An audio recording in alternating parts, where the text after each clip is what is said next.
Saludos amigos, bienvenidos a su programa, El Pueblo Quiere Saber.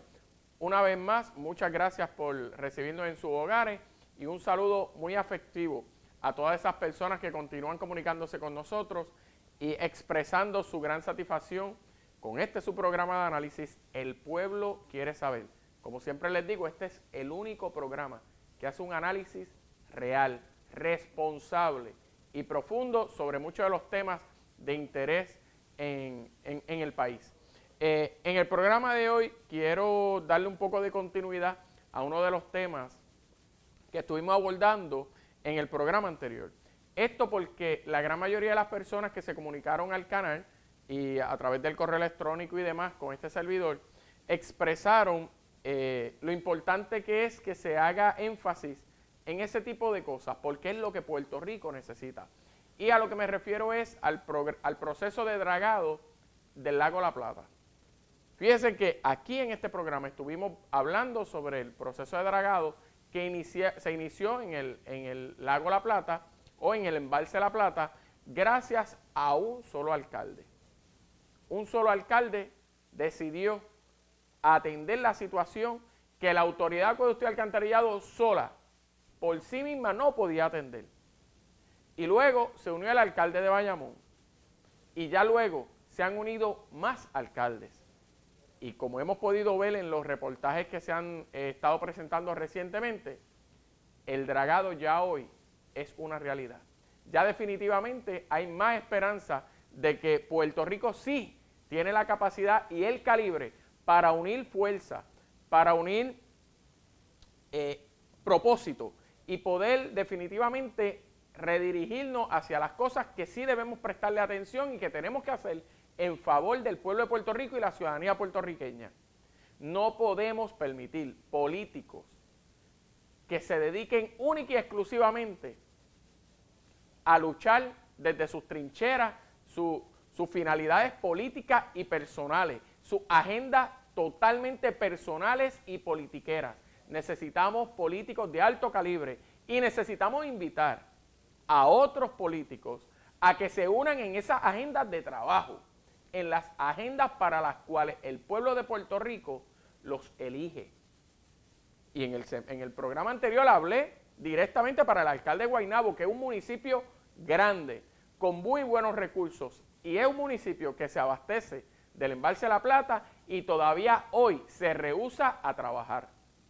Y como mismo le hice el llamado al alcalde Héctor O'Neill, le hago el llamado al señor Pedro Pierluisi, al señor Tomás Rivera Chat, tremendo líder de ese partido, y a la señora Jennifer González y a Larry Seyhammer, a todos estos grandes líderes de ese partido, a que le den su llamadita al alcalde y lo inviten a que trabaje. No hay que trabajar por los populares, ni por los PNP solamente, ni por los independentistas, ni por los indecisos, ni por los religiosos de una u otra identidad religiosa.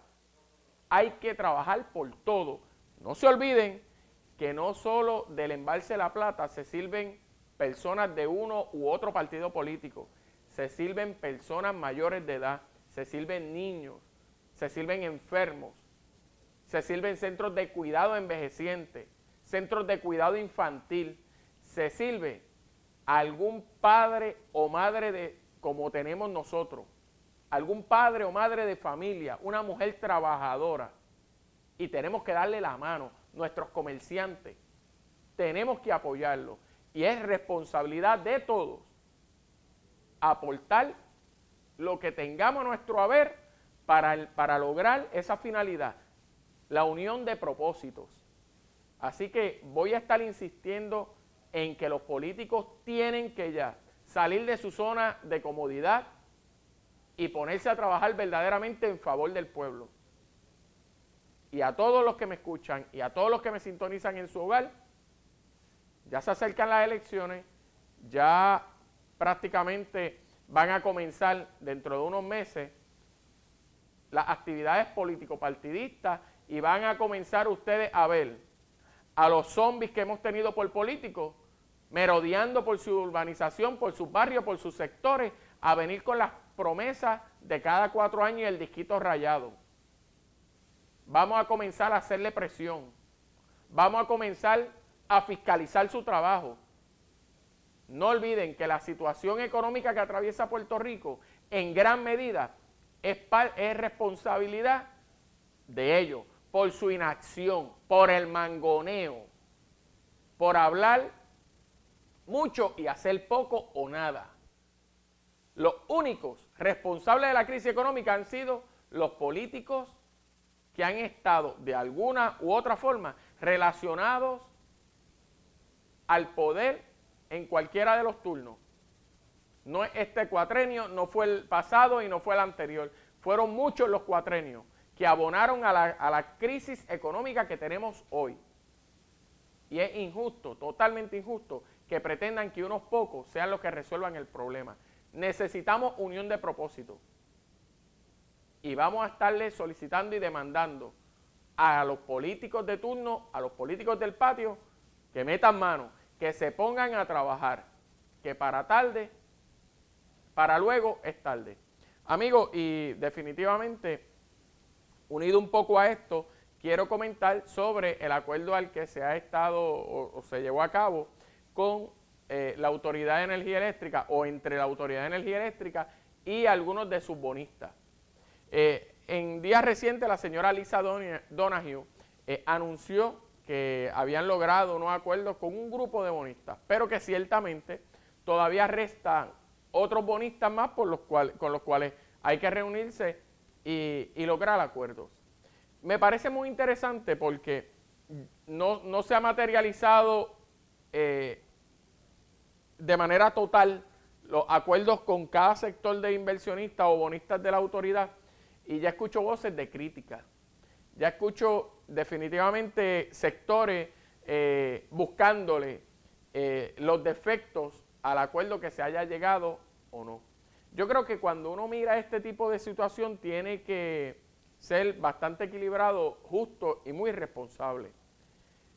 Mire, a la altura del juego que llevamos, bajo las circunstancias que tenemos, vamos a por un momento quitar los responsables. Tenemos que entender que Puerto Rico no está en posición de hacer presión a los inversionistas.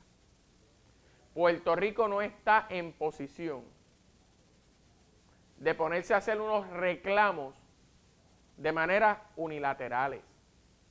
Puerto Rico, la posición que tiene que asumir es de negociar. Y cuando usted está buscando negociar algo, usted tiene que estar dispuesto a ceder en unos puntos y que todo el mundo ceda en lo propio.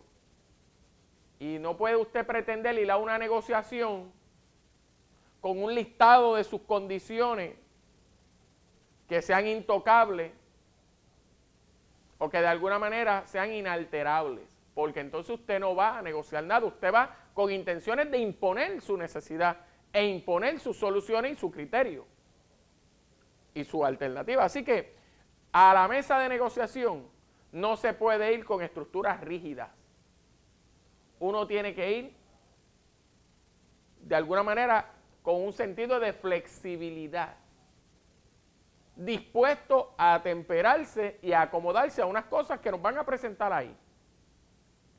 Y es bien interesante y bien importante que usted sepa esto y lo tenga presente, porque de lo contrario va a caer en los cuentos de camino de ciertos grupos politiqueros que a lo que se dedican es a eso. Y mire, tristemente, aunque se nos haga difícil reconocer, lamentablemente, grupos que a veces reciben paga para que comiencen a gritar disparates y a levantar campañas de miedo, porque hay sectores a los que le conviene esa inmovilidad. Hay sectores que se benefician grandemente de que esa estructura sea intocable y rígida. Y tenemos que obligar a esos sectores a que entiendan que este no es el momento de venir a imponer estructuras rígidas.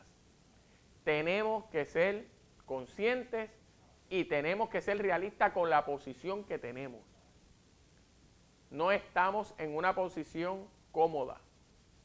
Ciertamente tenemos que atemperarnos a lo que nos presenten en la negociación. Eso no quiere decir que no vamos a aspirar hacer una buena negociación, pero tenemos que ser justos. Y como siempre he dicho aquí, y puede sonarle mal, y tengo que respetarle eso, pero mire, los bonistas no tienen culpa de nuestra crisis. Vamos a dejar de estar tirando el discurso ese ambiguo de que el bonista tiene y el bonista tiene. El bonista, como decían en el campo, es el que tiene el sartén cogido por el mango. A nosotros nos conviene que el bonista se siente en la mesa de negociaciones. Y es nuestra responsabilidad y es lo que tenemos que demandar de nuestros representantes, que cuando se sienten en esa mesa de negociación con los bonistas, aprovechen la oportunidad para poderlos llevar a un entendimiento y que tengan cierta consideración con nosotros. Pero si el bonista tiene unos altos intereses y hoy, en el año que estamos, en el momento histórico que vivimos, alguien entiende que ese interés está exageradamente alto o que el servicio a esa deuda es demasiado insostenible para nuestra economía, eso no fue problema del bonista. El bonista simplemente hizo un buen negocio cuando se sentó a negociar con nosotros.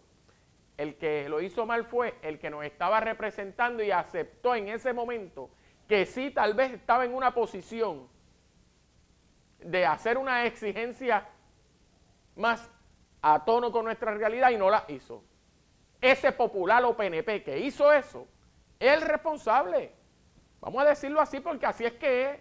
No lo tapemos más, no le busquemos más pañitos tibios. Fue un popular y fue un PNP el que hizo esas negociaciones malas en algún momento de nuestra historia. Así que vamos a dejar la ambivalencia porque mientras más nos resistamos a aceptar lo que tenemos, más doloroso va a ser para nosotros nuestro proceso. Tenemos que ser realistas, mirar las condiciones que tenemos y comenzar a unir propósitos y a decir, bueno, pues vamos a hacer dentro de mi posición lo mejor que se pueda hacer. Vamos a invitarlo a negociar y vamos a sentarnos de buena fe. Y vamos a ir a presentarle un cuadro real. Un cuadro sin colores políticos. No lo que hizo Fortuño, no lo que hizo Aníbal, no lo que dijo Alejandro, no lo que dijo Rosselló. Vamos con nuestra realidad. Mire, esto es lo que hay. Usted tiene esta deuda así, y nosotros tenemos que pagar este servicio a la deuda, y nuestra realidad es esta. Y nuestras propuestas tienen que estar basadas en cosas reales. Los gobiernos populares y PNP han estado por años, por décadas, estableciendo posibles soluciones a nuestros problemas económicos basándose en cosas irreales, en cosas totalmente disparatadas, en unos índices o en unos niveles de aumento de la actividad económica que son simple y sencillamente inalcanzables.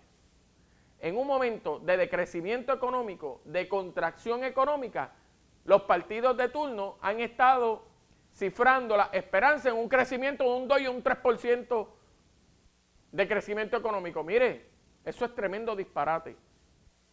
Eso es tremendo disparate. Y sobre esos disparates no podemos cifrar las soluciones a los problemas que enfrenta el país. Amigos, les pido que no se retire nadie. Vamos a una pausa comercial y el pueblo quiere saber. Continúa en breve.